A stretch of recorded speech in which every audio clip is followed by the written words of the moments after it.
بسم اللہ الرحمن الرحیم۔ السلام علیکم دوستو، قرآن مجید میں اللہ تعالیٰ نے مومنین کی صفات بیان کرتے ہوئے فرمایا کہ مومن وہ لوگ ہیں جو اپنی شرم گاہوں کی حفاظت کرتے ہیں سوائے اپنی بیویوں کے یا ان باندیوں کے جو ان کے ہاتھوں کی مملوک ہیں، بے شک ان پر کوئی ملامت نہیں۔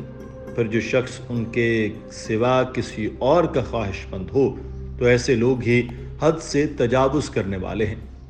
قرآن مجید کی اس آیت کی روشنی میں علماء کی اکثریت اس بات پر متفق ہے کہ بیوی اور لونڈی کے علاوہ مباشرت اور جنسی خواہش کی تکمیل کے تمام طریقے حرام ہیں۔ کسی شخص کے لیے جائز قربت کی صرف دو صورتیں ہیں، ایک نکاح اور دوسری شرعی باندی۔ لونڈی اور غلام وہ لوگ تھے جو جنگ سے گرفتار ہوتے یا وہ لوگ تھے جن کو صدیوں سے معاشرے کے غالب طبقے نے نان و نفقہ کے بدلے غلام بنا رکھا تھا۔ ان کی باقاعدہ تجارت ہوتی تھی اور منڈی میں قیمت لگتی تھی۔ اس غلامی کی قانونی پوزیشن یہ تھی کہ لونڈی اور غلام دنیا میں کسی چیز کے مالک نہ تھے۔ جب سے انہوں نے ہوش سنبھالا اپنا بکنا بکانا دیکھا، نہ کوئی گھر، نہ وطن، نہ ان کی سوچ، نہ رائے، نہ ارادہ و اختیار۔ اس غلامی کو اسلام نے مختلف صورتوں سے کفارات و صدقات کی شکل میں ختم کیا اور کسی آزاد کو غلام بنانا گناہ کبیرہ قرار دیا گیا، گویا آئندہ کے لیے غلامی کا مستقل طور پر کلا کما کر دیا۔ دور جدید میں انسانیت غلامی کی ممانعت پر متفق ہے اور دنیا سے غلامی کا خاتمہ ہو چکا ہے۔ فقہائے اسلام کا بھی اجماع ہے کہ آج کے دور میں کسی انسان کو غلام یا لونڈی نہیں بنایا جا سکتا، کیونکہ یہ بین الاقوامی قوانین، عرف اور تعامل کے خلاف ہے۔ اسلام کے ابتدائی دور میں جن حالات اور اسباب کی بنا پر غلام اور لونڈی بنانے کی اجازت دی گئی تھی، وہ حالات و اسباب اب مفقود ہیں۔ ویسے بھی کسی آزاد عورت کو لونڈی نہیں بنایا جا سکتا، اس لیے مباشرت صرف اسی عورت سے جائز ہے جو آپ کی منکوحہ ہو۔ آپ نکاح کی کوشش کرتے ہیں، اللہ تعالیٰ آپ کے لیے آسانیاں پیدا فرمائے گا۔ اللہ تعالیٰ کا فرمان ہے، اور ایسے لوگوں کو پاک دامنی اختیار کرنی چاہیے جو نکاح کی استطاعت نہیں پاتے یہاں تک کہ اللہ انہیں اپنے فضل سے غنی فرما دے۔ اور رسول اکرم صلی اللہ علیہ وآلہ وسلم کا ارشاد ہے کہ جو عبداللہ بن مسعود رضی اللہ تعالیٰ عنہ سے روایت ہے کہ ہم نبی کریم صلی اللہ علیہ وآلہ وسلم کے ساتھ تھے اور آپ نے فرمایا، جو عورت کا مہر ادا کر سکتا ہو وہ نکاح کر لے، کیونکہ یہ نظر کو جھکاتا ہے اور شرمگاہ کے لیے اچھا ہے، اور جو ایسا کرنے کی طاقت نہ رکھتا ہو تو وہ روزے رکھے، کیونکہ یہ شہوت کو گھٹاتا ہے۔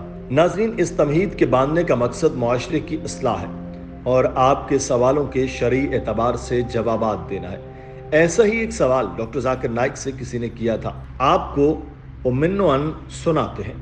بھارتی ریاست اتر پردیش سے حماد نامی شخص نے پوچھا کہ مجھ سے غیر مسلم نے سوال کیا کہ اگر موسیقی کو اسلام میں حرام قرار دیا گیا ہے کہ جیسے کہ یہ انسان کو اللہ کی یاد سے دور کر دیتی ہے، تو پھر اسی استدلال کو لاگو کرتے ہوئے مباشرت کو بھی اسلام میں حرام قرار دینا چاہیے تھا، کیونکہ یہ بھی انسان کو اللہ کی یاد سے دور کر دیتا ہے۔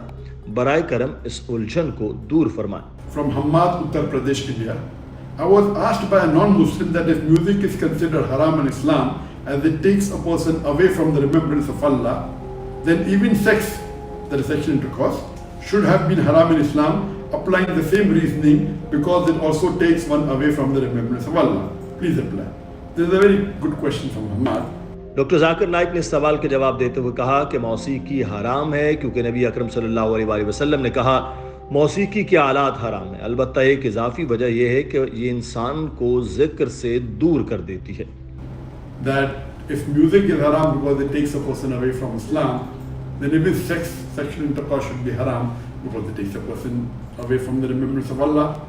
Let me tell you, music is haram because the Prophet has said it's haram, musical instrument. One of the additional reasons is that it takes a person away from the remembrance of Allah. Doctor Zakir Naik نے بتایا کہ مباشرت کے بارے میں اس بات پر منحصر ہے کہ آپ کس کے ساتھ ہم بستری کر رہے ہیں، اس کے بعد جنسی تعلق حرام ہے یا نہیں والا حکم لاگو ہوگا۔ اگر آپ ازدواجی بندھنوں سے باہر جنسی تعلق کر رہے ہیں، اگر آپ اپنی بیوی کے ساتھ نہیں کر رہے بلکہ فطری ہیں اور آپ چونکہ غلامی ختم ہو گئی ہے، ازدواجی تعلق سے باہر جنسی تعلقات کرنا حرام ہے، تو یقیناً مباشرت حرام ہے، کیونکہ جب آپ ایسے لوگوں کے ساتھ کر رہے ہیں جو آپ کی بیوی نہیں ہیں یا میاں بیوی کے درمیان نہیں ہے تو یقیناً یہ حرام ہے. Regarding sexual intercourse, depending on whom you are doing sexual intercourse with, then whether sexual intercourse is haram or not will apply. If you are doing sexual intercourse outside the marital bonds, if you are not doing it with your wife, but natural, and now since slavery is abolished, doing sexual intercourse outside the marital relationship, it is haram. So surely sexual intercourse is haram. ناظرین، ازدواجی بندھن سے باہر ہم بستری آپ کو اللہ کی یاد سے دور کر دیتی ہے، لیکن اگر آپ اپنی بیوی کے ساتھ اپنے قانونی شریک حیات کے ساتھ ہم بستری کر رہے ہیں تو آپ قرآن و حدیث میں اللہ کی ہدایت پر عمل کر رہیں گے. Because when you are doing it with people who are not your wife or not between the spouses, it is surely haram. It will take you away from remembrance of Allah subhanahu wa ta'ala. But if you are doing sexual intercourse with your wife, with your legal spouse, then you will follow the guidance of Allah subhanahu wa ta'ala in the Qur'an and the Hadith. Doctor Zakir Naik نے بتایا کہ ہمارے پیارے نبی نے فرمایا کہ جب تم جمع کرتے ہو تو وضو کرتے ہو. اب جب آپ وضو کر رہے ہیں تو یہ عبادت ہے، تو اللہ کے قریب ہو رہے ہو. وضو میں تم اللہ کا نام لے کر بسم اللہ کہتے ہو، پھر کہتے ہو کہ میں گواہی دیتا ہوں کہ اللہ کے سوا کوئی معبود نہیں اور محمد صلی اللہ علیہ وآلہ وسلم اللہ کے رسول ہیں. تو تم اللہ کو یاد کر رہے ہو. جب آپ اپنی بیوی سے ہم بستری کر رہے ہوتے ہیں تو آپ اللہ سے دعا کرتے ہیں کہ آپ جو کچھ بھی دیں اسے شیطان سے دور رکھیں. بس جب آپ اپنی بیوی سے ہم بستری کر رہے ہیں تو یہ آپ کو اللہ کی طرف لے جا رہا ہے. Our beloved Prophet Muhammad sallallahu alaihi wasallam said that when you are doing intercourse, you do wudu. Now when you are doing wudu is ibadah. You are coming closer to Allah subhanahu wa ta'ala. In wudu, you say Bismillah in the name of Allah. Then you read Ashhadu an la ilaha illallah wa ashhadu anna Muhammadan abduhu wa rasuluh. You say that I bear witness that there is no God but Allah and Prophet Muhammad is the messenger of Allah. Then you are remembering Allah subhanahu wa ta'ala. While you are doing intercourse with your wife, you are praying to Allah subhanahu wa ta'ala that whatever you give, keep it away from the shaitan. So when you are doing intercourse with your wife, it is taking you towards Allah subhanahu wa ta'ala. Doctor Zakir Naik نے بتایا کہ در حقیقت بیوی سے ہم بستری کرنا بھی صدقہ ہے. آپ صلی اللہ علیہ وآلہ وسلم نے فرمایا کہ اگر تم اپنی بیوی سے ہم بستری کرو اور کسی ایسی سے نہ کرو جو ازدواجی بندھن سے باہر ہو تب یہ عبادت ہے، کیونکہ وہ اسلامی احکام کے مطابق ہے. بس بیوی سے ہم بستری کرنا عبادت ہے، یہ صدقہ ہے. لیکن اگر آپ کسی ایسے شخص کے ساتھ اپنے ازدواجی تعلق سے ہٹ کر جنسی تعلق کر رہے ہیں جو آپ کا شریک حیات نہیں ہے تو یہ حرام ہے اور یقیناً یہ آپ کو اللہ سے دور کرے گا. In fact, doing intercourse with your wife is also charity, our Prophet said. If you do intercourse with your wife and don't do it with someone who's outside the marital bond, even that is ibadah, because you're following the commandments of Allah subhanahu wa ta'ala. So doing intercourse with your wife is ibadah, it is charity.